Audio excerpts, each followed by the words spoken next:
umhlaba wonke wawunolimi lunye nokukhuluma kunye. Yes. Verse 2. Kwathi ekuseni kwabo empumalanga bafumana ithafa ezweni laseShineyari. Yes. Bakha khona. Verse 3. Basebethi omunye komunye, wozani ake senze izitini sizishise. Izitini zaba ngamatshe abo nebhetume labaludaka lwabo. Verse 4. Yes. Bathi wozani asakhe nombhoshongo siqongo sawo sisezulwini. Sizenzele igama funa sihlakazeke ebusweni bomhlaba wonke. Phinda lo verse. Bathi wozani asakhe umuzi nombhoshongo osiqongo sawo sisezulwini. Sizenzele igama funa sihlakazeke ebusweni bomhlaba wonke. Phinda le verse. Bathi Lalelani le verse. wozani asakhe umuzi nombhoshongo osiqongo sawo sisezulwini. Sizenzele igama. Sizenzele lingenziwe uNkulunkulu. Sizenzele thina igama.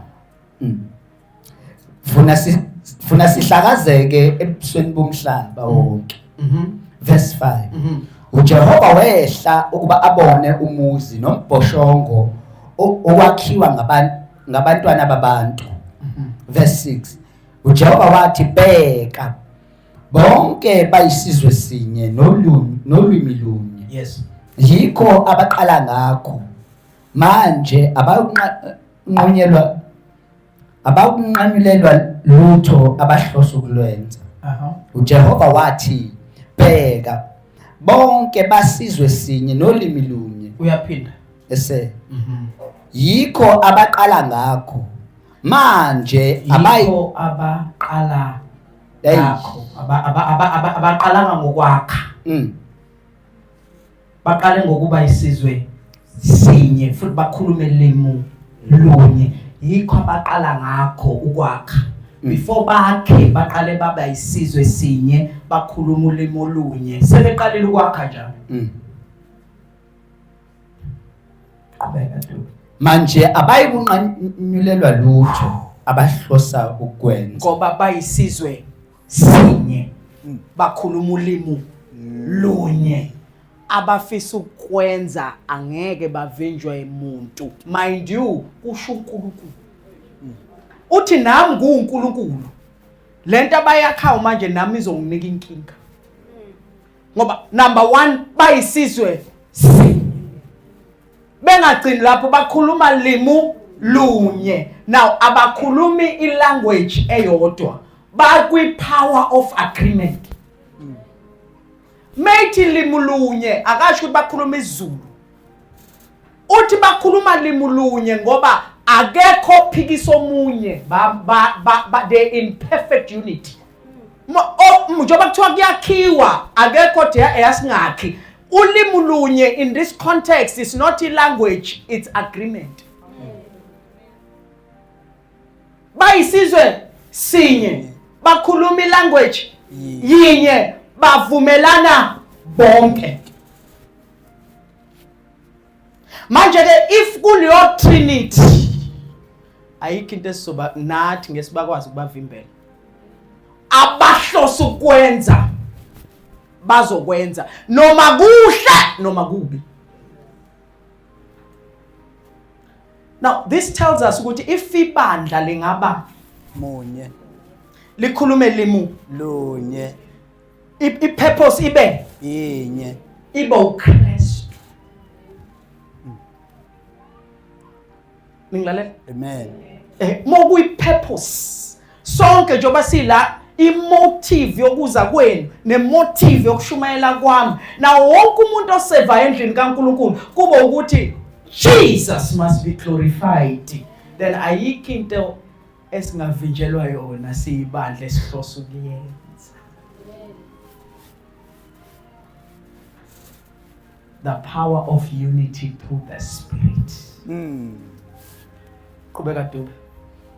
Verse 7. Wozani sehle siye ukusanganisa ulimi lwabo ukuba ukuba bangezwani. Asubabulala. Hayi. Lento abafuna ukuyenza asubaphazamisa kuyo physical.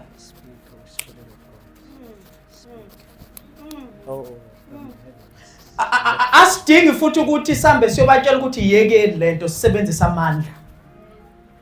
Singakwenza lokho kodwa ngeke usisize bazobuye bahlangane. Noma singabaxosha provided basakhuluma Ulimi lunye bayisizwe sinye akekho ngabavimba kwinto abahlosa ukuyenza.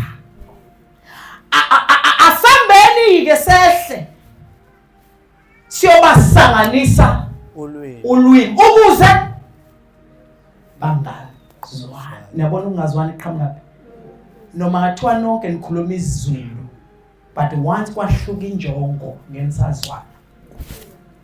It's not an issue of ukuthi niyazwana ngokukhuluma ilanguage. It's an issue ukuthi i-purpose ne-intent ne-motive iyafanana. Kunomuntu oza kuJesu because ufuna umsebenzi. Kunomuntu oza kuJesu ngoba ufuna ukuphila. Kunomuntu oza kuJesu ngoba ufuna i-deliverance, but bancane abeza kuJesu befuna yena. If sonke singafinyelela kwi-oneness kuKristu ukuthi sifune yena more than what he can do for us, singazwana. In fact, even namabandla ngaba munye. Singayeke ukuthi mina ngikhonza mina but inkinga manje imotive yamabandla isukile kuKristu. Manje ulimi alukho lunye. Inhliziyo futhi ayikho. Qhubeka. Siye ukusanganisa ulimi lwabo ukuba bangezwani. Yes. Kube yilona lowo ulimi lomunye. Verse 8. Kanjalo uJehova wabahlakazela emhlabeni wonke. Bephuma lapho bayeka ukwakha umuzi. Akasho ukuthi abayeke. Wahlakaza ulimi.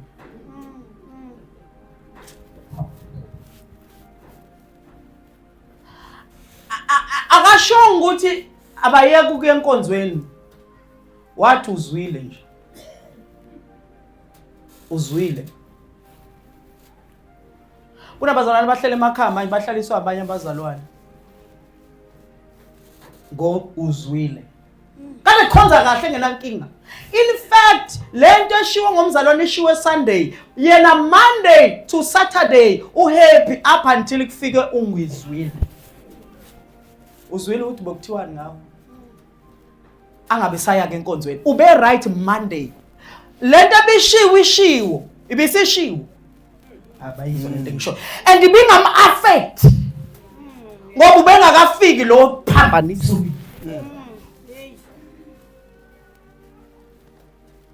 Ibandla ke liqedwa yilabo abafike baphambanisa ulimi. Awuzutshela akakutshela ukuthi iphuma kulela bandla. Uzokutshela into azikahle ukuthi ngeke ikuhlalise usuyizwile. Yeah. Akakathi hamba ngoba uzothi hayi kanti ubungitshelela ukuthi ngihambe. Cha, ngeke asho njalo. Kodwa uzokutshela into mase lithi iBhayibheli baphambana ulimi mase bayeka ukwakha. Behlosile. Kusho ukuthi omunye wakhuluma le language kwashintsha ilanguage. Now ukushintsha kwe-language kushintsha i-purpose ne-motive. Yeah. Kwa uNkulunkulu wathi asehleni wasuka ezulwini wasuka kwi-comfort zone. Wasuka esihlalweni wathi no abantu now ngifuna ukunichazela ke I must educate you. Uma ufunda in Genesis chapter number 6 from verse 1 kuya ku 4 or 6. Lithi ke kwase kwanda ubube emhlabeni. Lithi amadodana ke aNkulunkulu azitholela abafazi noma angene emadodakazini abantu. Now angels they had intercourse with humans to pollute, because remember uma ufunda uGenesis chapter number 3 mengaphosisi uverse 13 if I'm not mistaken uthi uNkulunkulu mepronounce ijudgment angithi uthi wesifazane uthi wena you will bruise iseed yakho will bruise the head uthi wena kodwa iheel uzoshaya iheel wena Satan wena serpent uzochoboza ini istand kodwa wena wesifazane uzo iseed yakho. So that prophecy uSathane wayibamba ukuthi okay angenze shona ukuthi wonke umuntu ozalwa iseed yomuntu wesifazane angicorrupt because isavior yalabantu izophuma kumuntu wesifazane. So angicreate a hybrid. So lezingilosi mayifika sizolala lithi iBhayibheli ububi basebandile ezweni lithi uNkulunkulu wayisola ukuthi umuntu umdaleli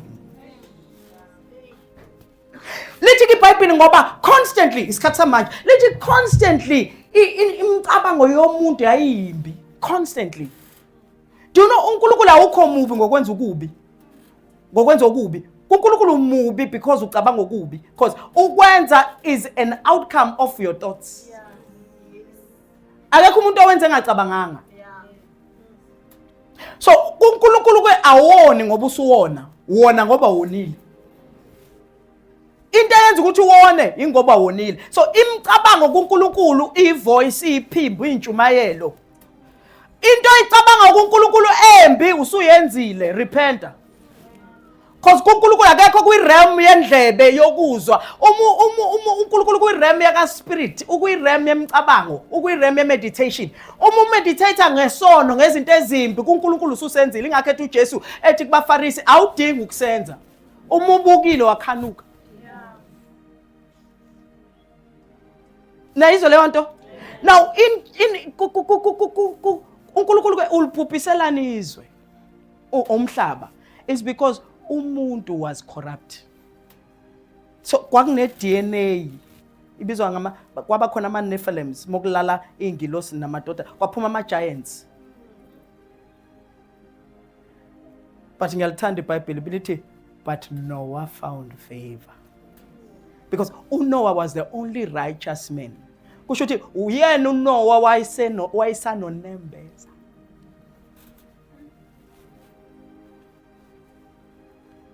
Now, this is the interesting part. uNkulunkulu ukuze aphambanise noma abantu ukuze abaxoshe ebusweni bakhe washintsha language. Nangizwa? I'm trying to rush somewhere.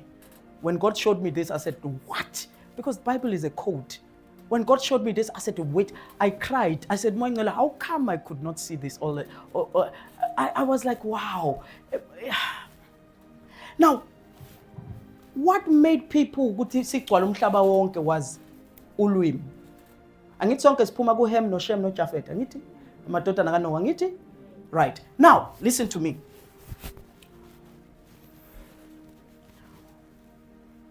Ezobubi basebandile kwalethwa iflood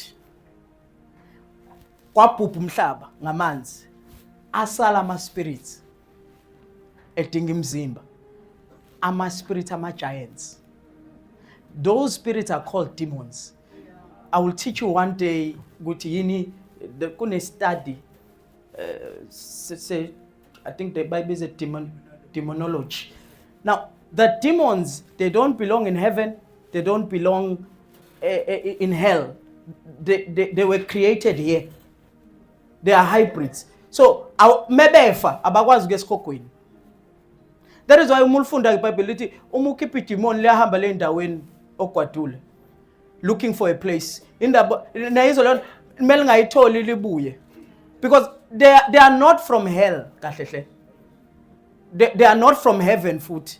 They were created here. So ingakho ke befuna ukungena kithi. Because ayikho enye indawo bayaziyo ngaphandle kwala. That is why ke awukwazi uhlezi ukhiphe idemoni kumuntu. Awukwazi ukhiphe ingilosi kumuntu. Kuhlezi kuyidemoni. Now when the mase lama spirit ese lama spirit when kubhujisa umhlaba uNkulunkulu ebhubhisa ngamanzi eseqala civilization entsha ngoNoah amadodakazi namadodana kaNoah aphinda futhi phela sanayo iseed anayo imbewu esono aphinda aba corrupt futhi. Now the Bible now talks about Genesis 11 where people now are migrating bakhuluma limlunye bamunye ngoba basanda kuqala phansi civilization and kwakukhona iwarrior lapha igama lawo kwakuthiwa kwangayona inkosi kwakuyiki warrior igama lawo kwakuNimrod. Now nayi mistake ke siyenza ebandleni kuthiwa labantu babezama ukwakha umbhoshongo oyezulwini. No, how can you get to heaven? Wawuya esibhakabhakeni so that bangahlakazeki odukile wayale abuka umbhoshongo abuyele ekhaya. It was a landmark. Hayi ukuthi babefuna ukwakha ithawe ezulwini ngeke bafike ezulwini because even in the rocket ayikazi ifike ezulwini. So how can many ke babuild into ezulwini? So liyacacisa lithi ufuna sihlakazeke emhlabeni wonke. Now leyonto ayi dangerous ke uNkulunkulu ngoba already these people are corrupt. So imbewu ephuma lapho bengahlakazeki akekho umuntu engizomdonsa kanje ngithi mina nikhonza into errong. Kamama njoba sikhule sonke sikhonza amadlozi.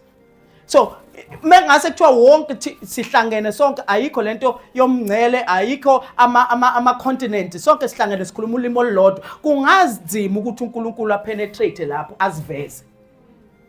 That is why uma ufunda chapter number 12 if ilokhuza ni chapter uhlangabezana nayo sebehlakazekile uhlangabezana noTerah. uTerah ubaba kaAbraham. So useyaqala uNkulunkulu seyakwazi ukusebenza because sebehlakazekile. Abasakhuluma ulimi olulodwa. Usethi sengingakwazi ukuyimbula kulongo ngoba ayisekho enye influence igadeni crew. Surrounding yakho gade. It can influence your decisions. Kunabantu namhlanje abenza amakhosi abanze amakhosi abangathandi belandela abangani. Abaxakile namhlanje in universities. Balandela ukuthi mina umngane nami wenza teaching nami ngizowenza teaching ayikho kuye. Ngifuna nibambele phathi ke ethi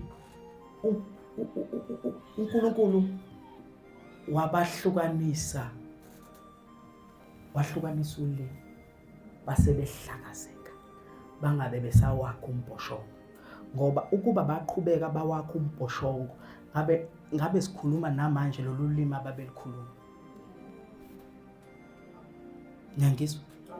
Now go to Acts chapter number 2 verse 1.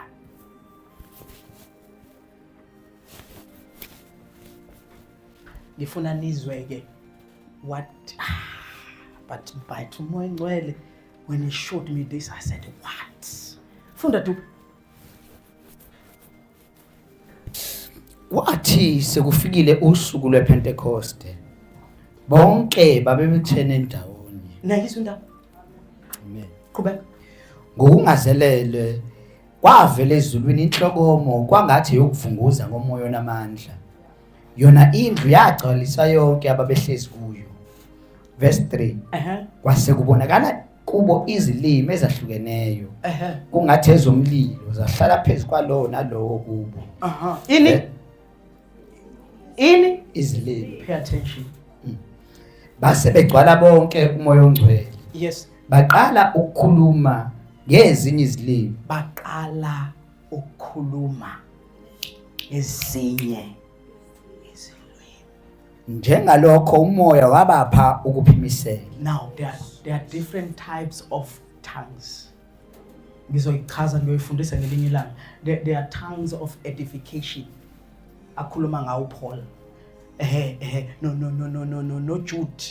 Ukhuluma ngawo ku20 Jude 20. Uti build yourself up in your most holy praying in the spirit. Yes.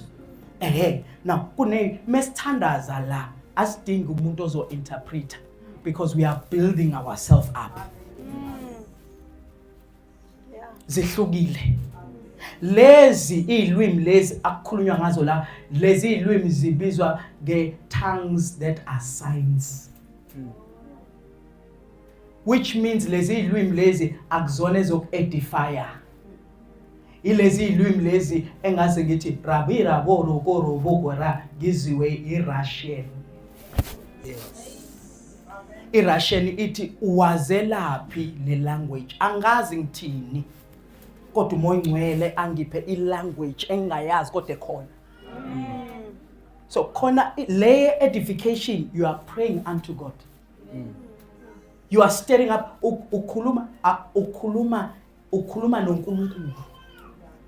Uyaz edifier your spirit wenza ukuthi be edified. But lezi eziyisign funda tu verse 4 begcwala bonke umoya ongcwele baqala ukukhuluma ngezinye izilimi njengalokho umoya wabapha ukuphimisela. Verse 5 kwakukhona abaJuda abakhile eJerusalem. Angicacise le futhi ngiyaxolisa. Lezi awuzikhulumi at will. Awu decide lezi kuyikhuluma ngoba ziyisign awunqeni ukuye India umoya ngcwele akuthume khona uthi afika yikho interpreter uzwakala ukuthi let me pray in tongues uzwakala ukukhuluma ngezilwimi kanti usukhuluma ilanguage yakho. Awusplan lezi zikhona eziplanwayo as a edification ukuthi nje ngisuke manje ngithi reka sitarabaya jata malipo kozita rimoko yantaba ngiyaz edifier ngizikhuluma at will. I'm not moved by the Holy Spirit. I'm edifying. I'm trying to enter a realm. Mina ngifuna ukungena somewhere ngiyanqonqoza. Seek, ask, knock. Ephansi ngeke ngikuphazamisa. Okay. Kwathi selifikile usuku lwePentecost bonke babebuthene ndawonye. Yes. Ngokungazelelwe kwavela ezulwini inhlokomo kwangathi yokuvunguza komoya onamandla. Yona yagcwaliswa indlu yonke ababehlezi kuyo. Kwase kubonakala kubo izilimi ezahlukeneyo kungathi ezomlilo. Zahlala phezu kwalowo nalowo kubo. Verse 4 basebegcwala bonke umoya ongcwele baqala ukukhuluma ngezinye izilimi njengalokho umoya wabapha ukuphimisela. Verse 5 kepha kwakukhona abaJuda abakhile eJerusalem amadoda akholwayo ume ku8 evela ezizweni zonke evela eziphansi kwezulu. eziphansi. Verse 6 kwathi kuzwakele lowo mdumo uquqaba lwabuthana lwaphithiza. Lenze njani? Ngokuba kwaba yilowo nalowo wabezwa bekhuluma ngolwimi lwakubo. Qhubeka. Verse 7 bethuka bamangala bathi bheka bonke laba abakhulumayo abasibo abaseGalile na.